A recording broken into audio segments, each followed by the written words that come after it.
My people, good evening, ladies and gentlemen.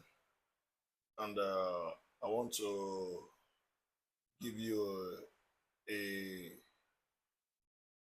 a powerful topic today. I believe that we all need to talk about the, the importance of our country and the way forward of our country.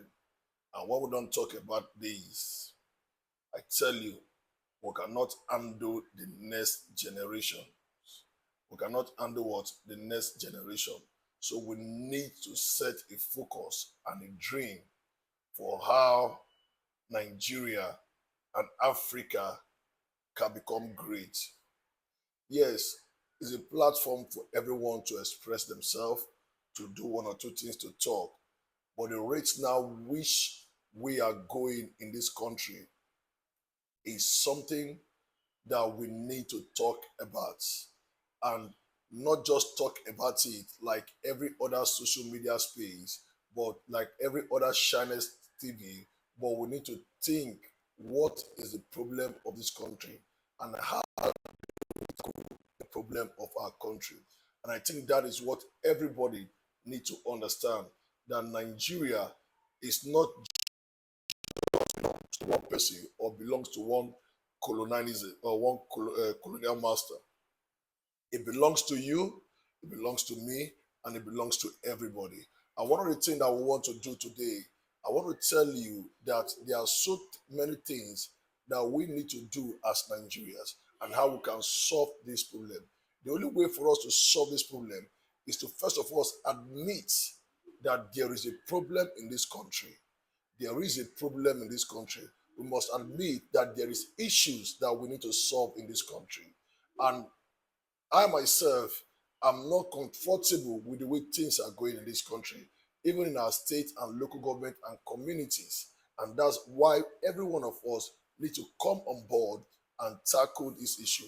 I'm going to use a very simple country as an example, and that who is that country?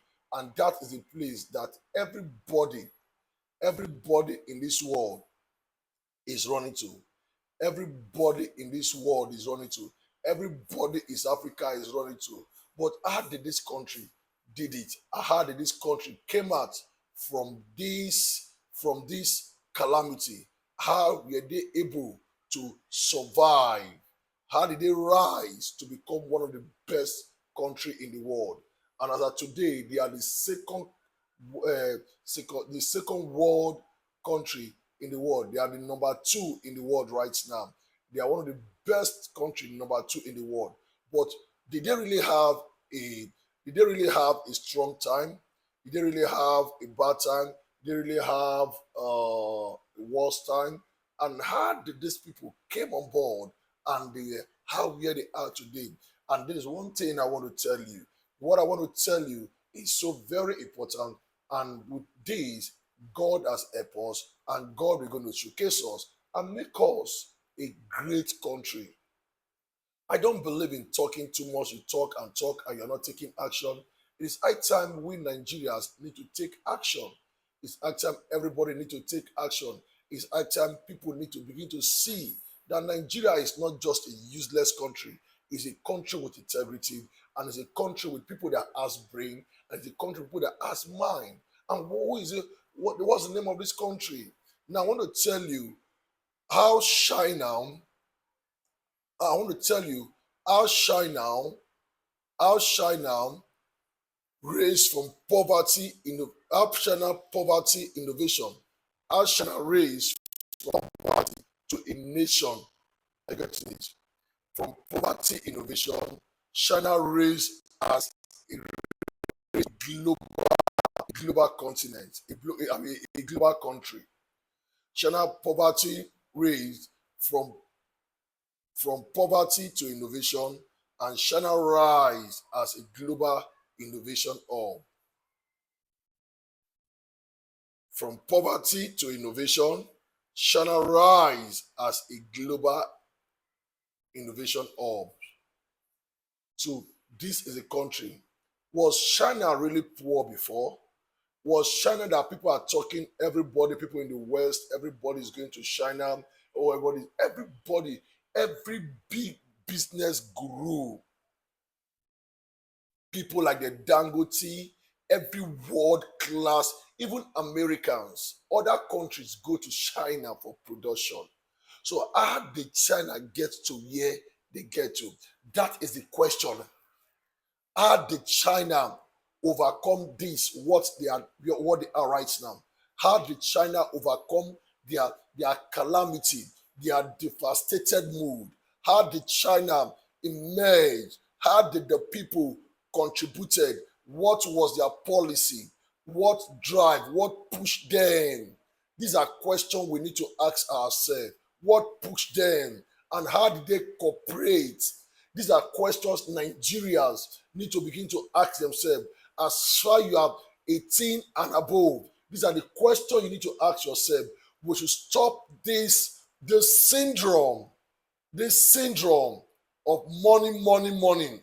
We should stop this syndrome of humiliating our country globally. We should stop this syndrome of running from our country to look for a better life. We should stop this syndrome and we need to begin to look how we can feast our country. How we can feast our country. How we can make Nigeria to great. If there's going to be a revolution, how are you going to do it? So Nigeria must be great again. I strongly believe in my country and I strongly believe in Nigeria. And I know that this country will become great again. I want to see a country that is working, not a country that is reducing. Look what happened today in Edo, Benin, Edo, Akure, Lagos Road. Our X-Men, a bandit just came, a whole boss. If we are to be a developed country, as soon as that incident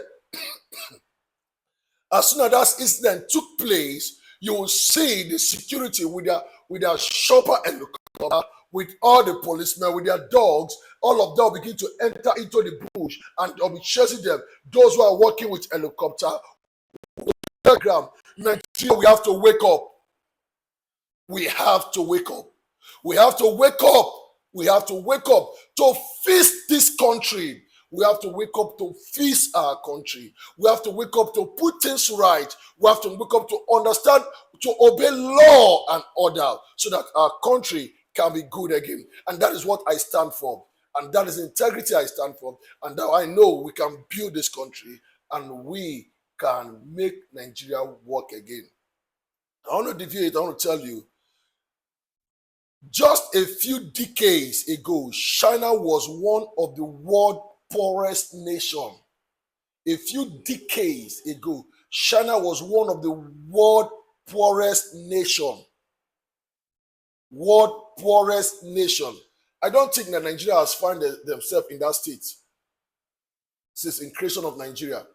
I don't think that Nigeria has got to a stage to become the world poorest country in Africa. We've not gotten to that stage. But I want to tell you that China was one of the world poorest nations. The country suffered from famine, economies, isolation, and underdeveloped, with much of the population struggling to meet basic needs. Yet today, China stands as a global leader in science, technology, and innovation. This extraordinary transformation from hardship to a global power is one of the most remarkable stories in the modern history of China. Is one of the most remarkable history in the history of China. They rise up to become a global economy nation. They rise up to become a technology nation, innovation center. Name them. China became an extraordinary country. It became an extraordinary country that people in the globe, everybody, majority, this pen is made in China. This is made in China. This is made in China. This is made in China. Everything is being made in China. iPhone is made in China. This one is made in China. Everything that we use today is being made in China. When you see them, and people are chipping in their billions, in their trillions, and they are going to China to invest, and they are bringing it back return. They have their own crude oil.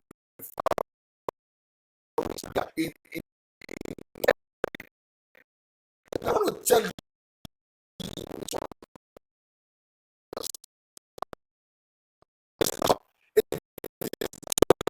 it is not numbers of prayers and fasting. It is not numbers of prophecy and vision or tradition that put China in a place where it is today.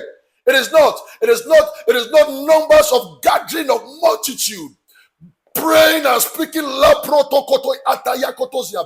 put China where it is today. I've come to discover it was a decision and policy that put China where it is today. That's why I'm very angry to want to see that Nigeria will work again. Nigeria will work again. Nigeria will work again. It's something that we all need to understand. And we all need to put that drive, and we need to have the fire. For you to make an impact in life, there must be a fire driven. There must be that force that is pushing you to make you to move. So, and I want to tell you, and that is a spirit that is really hurting me. And when I see many content creators, many people do things that are not really relevant, look at the boy they call Pella. What is Pella doing right now? Pella is not really affecting the young generation. All those kind of content that men and women are doing is not really affecting our generation. That is not why. You see, why we must not be in the entertainment right now. We need to feast our country. We need to feast our country. Yes, everybody wants to make money to have a good life, but there's something that we are missing. You are doing content. What plan do you have for the future? You are doing content. What plan do you have for your old age? What plan do you have for Nigeria economy? Everybody wants to become content creator. Everybody wants to do a lot of things. Everybody wants to become real estate guru. Everybody wants to become real estate. What is the innovation? One thing that developed a nation I discover is through what? Confronting what? Capitalism. Confronting what? Capitalism. And I want to tell you that we need to come on board now and begin to feast our country, feast our village. And I want to urge Nigerians in diaspora who have knowledge, who have mind, who have everything. Nigeria in diaspora, I want every one of you to begin to come on board right now. I want to see you to come on board. I want to see everybody begin to fall back to Nigeria. I want to see Nigerians begin to feast our country. I want to see how we can bring price and make things become moderate, not too expensive. Our rent issue come down. We pay rent every month. So I want to see our rent, our government, our security can be tight in Nigeria, how everything can start working, how our children can start innovating and start creating, how we can begin to produce our own food. Let's see how China and the lessons we're going to learn from China or learn from China and how we can proceed. The struggle before the rising in China. The struggle before the rising in China. The struggle before the rising in China. Before its economy reform, China faced decade of traumas and hardship. They faced a lot of challenges. China faced a lot of challenges. And I want to tell you that what makes China is yet is today. They faced a widespread of poverty. In the 1970s, nearly 90% of China's population lived in extreme poverty. Nearly 90% of China's population live in extreme what? Poverty. In extreme what? Poverty. Relying, relying, relying in they just rely in hardship. 90% of people that live in one particular country live in extreme what? Poverty. 90% of China population live in extreme what? Poverty, relying mainly on subsistences farming. Rural what? Rural areas lack electricity, healthcare, and clean water. In those rural, they lack electricity, they lack healthcare, they lack so many things. They were suffering in China. They were really suffering in China. In the 1970s, they were suffering in China. A lot of things were going wrong in China. Now, famine and food insecurity, the greatest famine of 1959 to 1961, result in millions of deaths. The greatest famine in China, the greatest famine in China, the greatest famine in China in 1959 to 1961 result in millions of deaths, leaving a lasting scar on the population and exposing the weakness of agriculture and policies in China. Exposing the weakness on agriculture and policy what in China. Isolation. Isolation from the world. China was being isolated. People look down on China. People abuse. Nobody want to go to China. China was looked down. It was isolation from the world. Closed economies. Got foreign investors and modern technology. Factories were created. Was nearly non-in-existence in China. Was nearly non-in-existence in China. These are how China suffered. These are how China suffered. Politics, political and social obeyed the cultural renovation. Everything happened in China so quick. Revolution, the cultural and revolution from 1966 to 1976 disrupted education, hatred, scientific and research, and caused massive social instability. Universities were closed down, intellectuals were silent, and progress was stuck in China. Progress was stuck in China. It was so devastated. It was like a war. It was like things that happened during the Nigeria Biafra war. A lot of things were stuck in China. What kind of political and social man? It was so serious in China. If you don't know the history of China, go to Google and go and check what happened in China. Why people are running to China. These are things that we need to see and begin to see what we should do to develop our country. What we should do to develop our country, Nigeria and Africa, and how Africa can become great, and how we can see to put things in order, not just to make money, not just to steal the resources of the people. See the resource of a country and you take it to a foreign country to generate more wealth. No, it's not done. China's situations in the mid 20th century was bleak. Many international observers doubted whether the nation could ever recover. Let's strive. Many international nations, many people doubt whether China will recover. Whether China will recover. China just looked like those 10 lepers. Those 10 lepers that were kept in abject poverty. in abject poverty. China was facing a trauma, serious trauma. It was so devastated that a lot of things happened in China.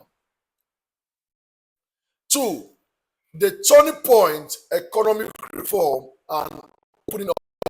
What is the turning point of China? They have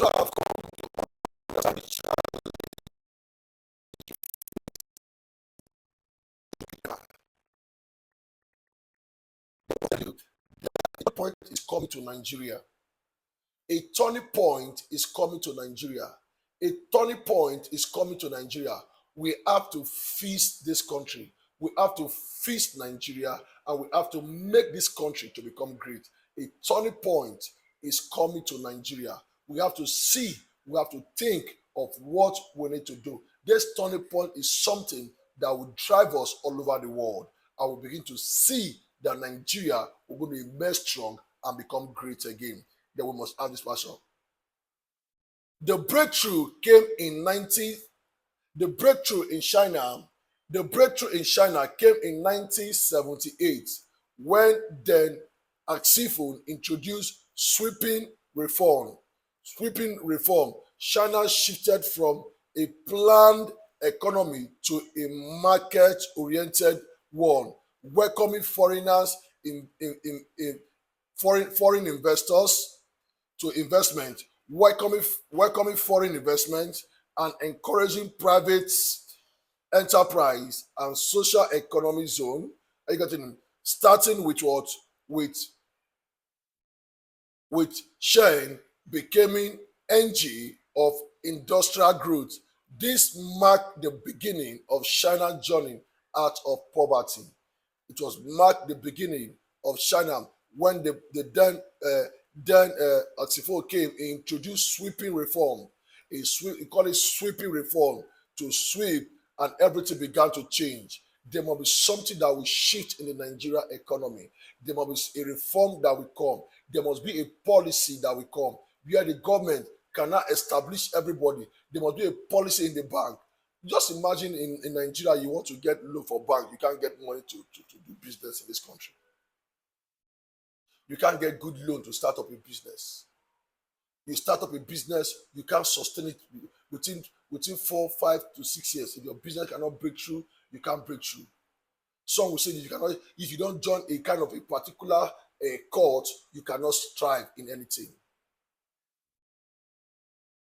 Now, the way we have religions and so many churches in Nigeria, if we have industries in this country that we have produced, Nigeria will be a peaceful place.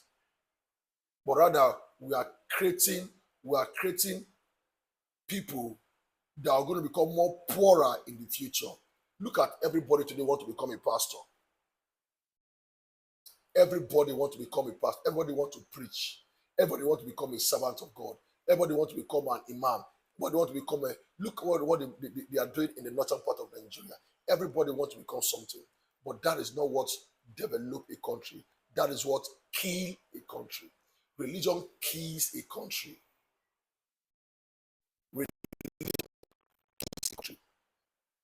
Religion kills a country. And I've made people who work hard to become so greedy. There's greed in their life, and that is where they are today. So we need to see how we can build our country and how Nigeria can become great again. Now, you're going to see building human capital and infrastructure. China began to build human capital and what? Infrastructure. China began to build human capital and infrastructure. With growth came investment in education, infrastructure, university reopened. You seen it? Growth came because they built in human capital and infrastructure. With growth came investment in education, infrastructure, university reopened, research institution flourished, and millions of young Chinese were trained in science and engineering. The government built highway, port high speed rail, and later digital infrastructure, laying the foundation for an innovation-driven economy.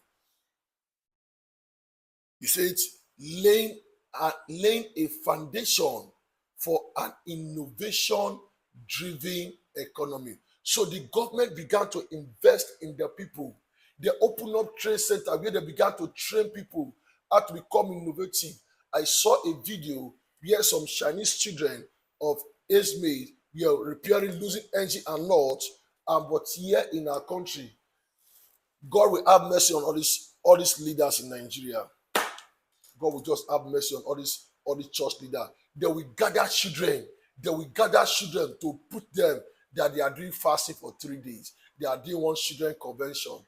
But meanwhile, China busy gathering everybody, gathering the youth, gathering people to put them, to teach them how to become innovative. Today, you will see the same people that teach their children how to pray. China is now producing what they are using. The phone you are using, the television you are using. Look what happened in one of the church called Deeper Life in those days. Where Komunyi came, he said television is the devil boss. The devil boss that you were condemning, the devil boss that you a member of Deeper Life, I give my life to Christ in Deeper Life. The devil boss, oh, you don't need to watch telly as a member of Deeper Life. Many people throw up their bosses, many people, those generations just fade away. If today, is it not the same thing that you condemn that you are now using today to preach all over the world? All your members are now have TVs. So that shows you that it's a deception doctrine, and also God did not tell you 10 years ago, 20 years ago, that people should throw away their television. That people should put their telly aside. And that's why you see that a lot of people, Nigeria's religion, have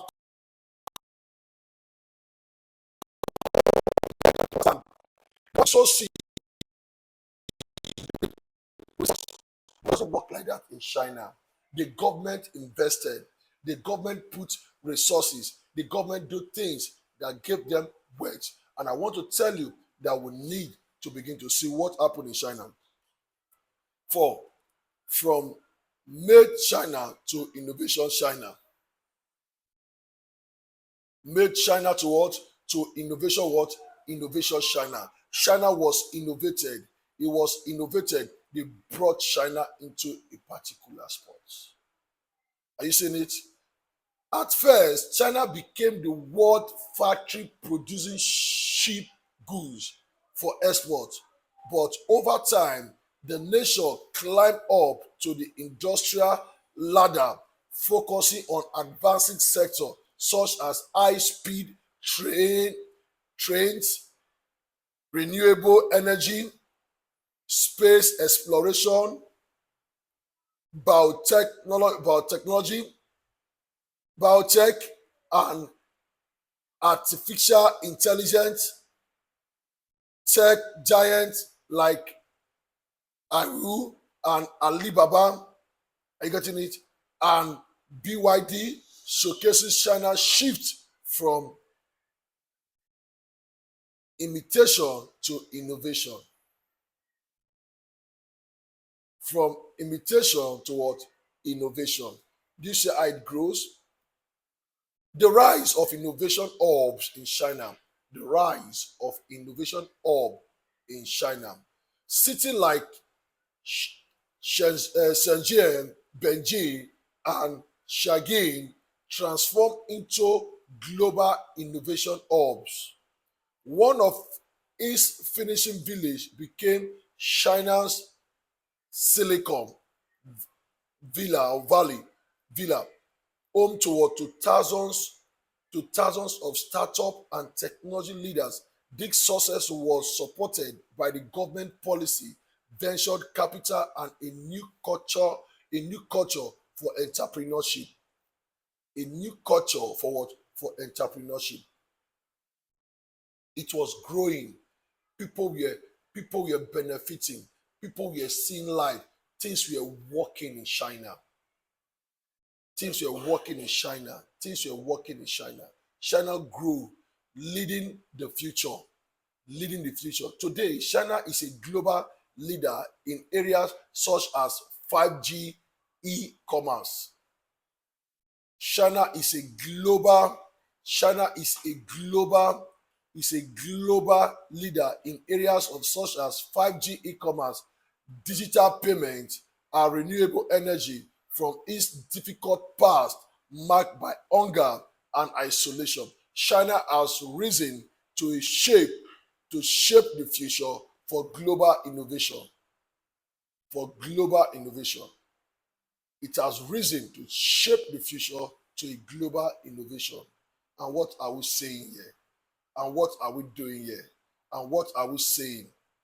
What are we saying? What are we saying? Are you not saying that China has become so mighty? Have become so mighty? Have you not seen that China has become so great? Have you not seen that China has become so mess? So what do we need to do? China has become so powerful. Now, the policy foundation before the breakthroughs.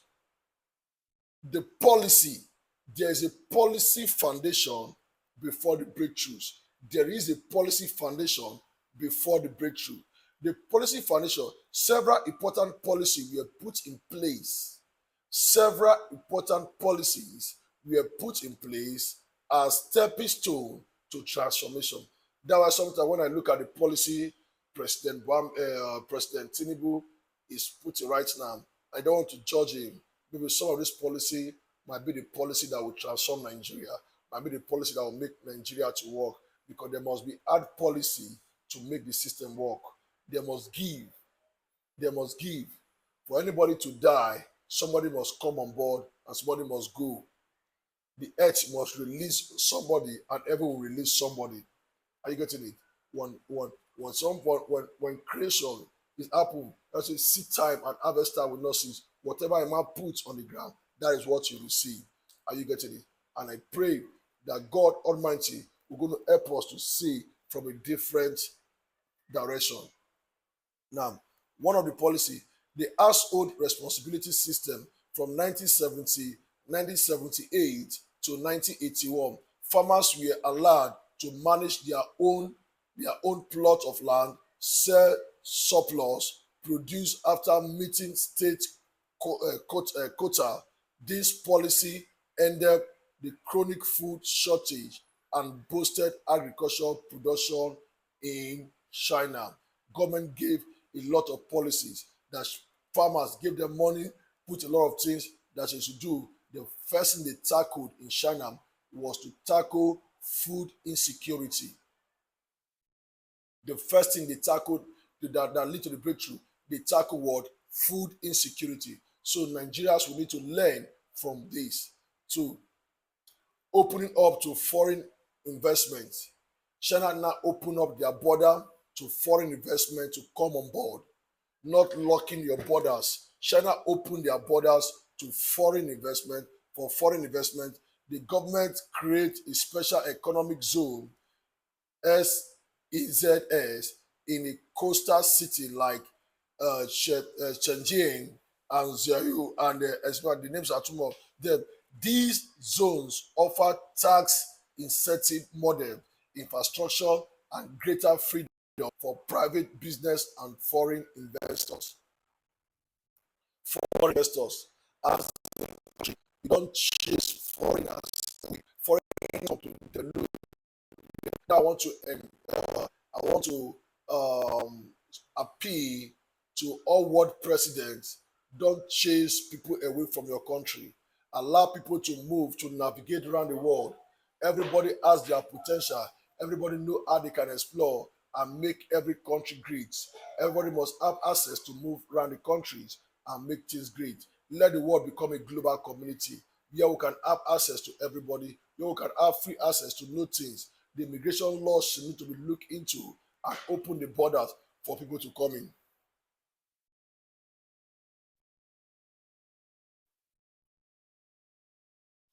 The collective of the economies, the colonization of the economy, this shift away from rigid central planning allow enterprise and private enterprise and township village enterprise to emerge, encouraging entrepreneurship at the grassroots.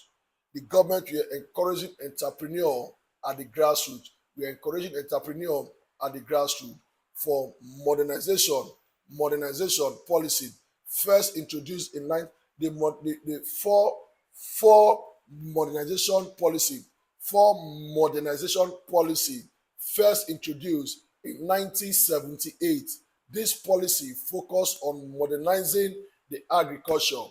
This process, this process, this process focused on modernizing agriculture, industries, national defense, and science and technology, and it became the back, the backbone of China development strategy.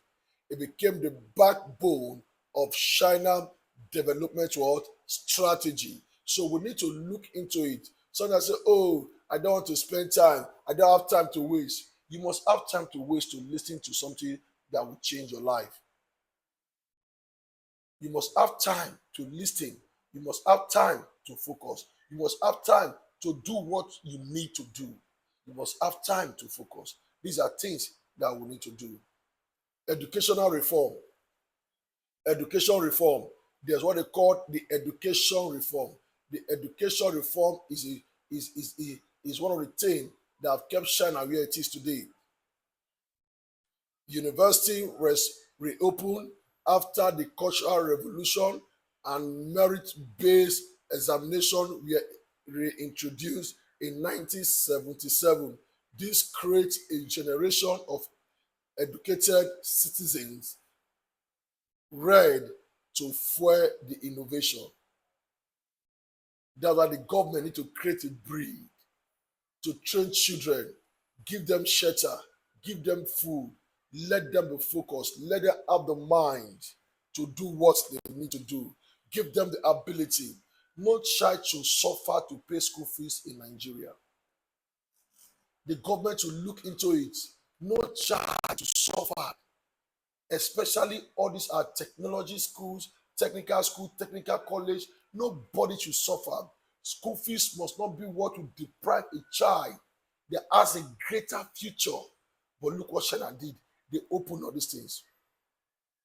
These policies, these policies led the groundwork for economic stability and lift millions out of poverty and create an environment where innovation could later what? Strive. And that was China. From the reform to the global innovation. Initially, China became the world factory producing low-cost goods for export. Gradually, it climbs the industrial ladder, investing in high-speed and renewable energy. You see what they did?